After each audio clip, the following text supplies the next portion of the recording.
À propos, salam alaikum wa rahmatullahi wa ta'ala wa barakatuhu, bonjour. À propos des langues, des débats souvent houleux, voire violents, se déroulent parfois entre nous au sujet des langues en Algérie. Une fois, j'ai écrit un article comme ça, une réponse à quelqu'un qui semblait ne pas vouloir la cohabitation de l'arabe et du berbère, voire du français, voire des autres langues. Donc j'ai lui dit ça. L'arabe est une langue d'une richesse extraordinaire. Je suis kabyle et je ne dirai pas le contraire. Il nous a amené l'islam, une religion que je respecte et que je ne changerai pas pour l'or du monde. Je ferai tout pour l'apprendre et la maîtriser autant que je le pourrai. Le pouvoir m'avait empêché d'apprendre les deux langues qui sont l'arabe et le berbère. Le français, je l'ai volé et avec cette langue, j'essaie de parler les deux autres qui sont l'arabe et le berbère.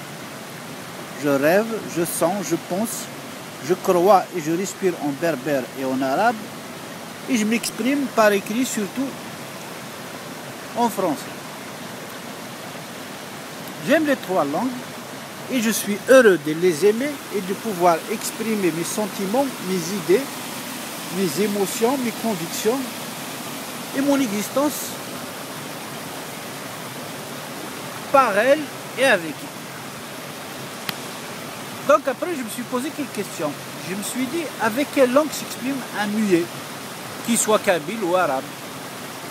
Que dit le vent quand il souffle? Que dit le rossignol quand il chante? Que dit le chat quand il miaule? Que disent les murmures des rivières? Que disent les vagues quand ils se déchaînent sur les récifs?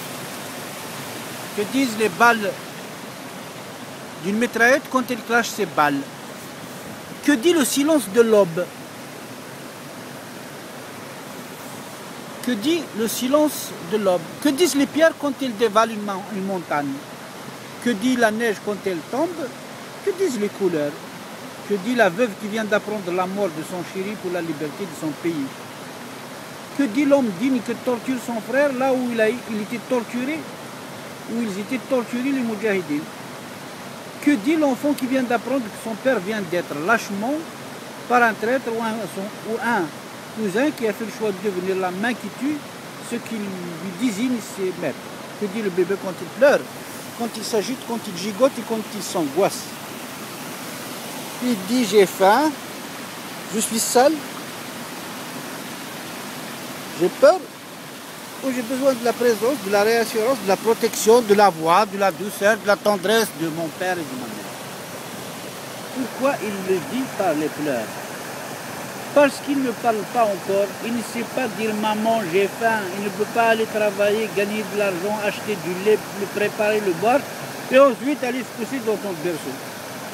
Si ce nourrisson n'entend pas une langue à la maison, à l'école et dans la rue, il ne sera jamais capable de maîtriser une langue, ni l'arabe, ni le berbère, ni une autre langue. La langue berbère est délaissée, ignorée, combattue, isolée, méprisée, détestée par ceux qui détestent toute l'Algérie. C'est fossoyeur de notre identité.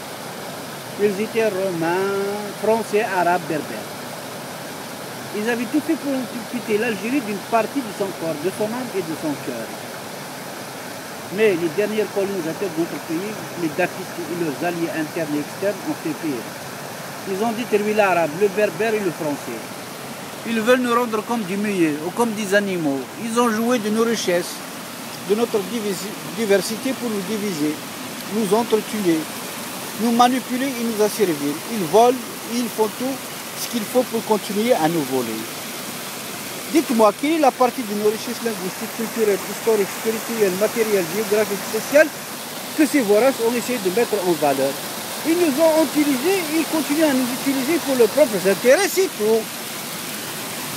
La langue est une association de sons qui font des mots, verbes, adjectifs, qui s'écrivent chacun d'une certaine manière.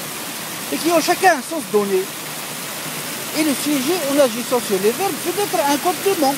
Et le tout forme une phrase. Et l'association des phrases forme des livres, des articles, des traités. Notre diversité sera notre chance ou notre malheur. Espérons que les extrémistes perdent la bataille, qu'ils mènent contre notre pays. Espérons la naissance d'hommes et de femmes sages, dignes, honnêtes, tolérantes, qui prendront en main langue et les langues étrangères pour les mettre en valeur, les enseigner à la majorité, les développer et les extraire de la main des méchants, des hypocrites, des pervers. Voilà, salam alaikum.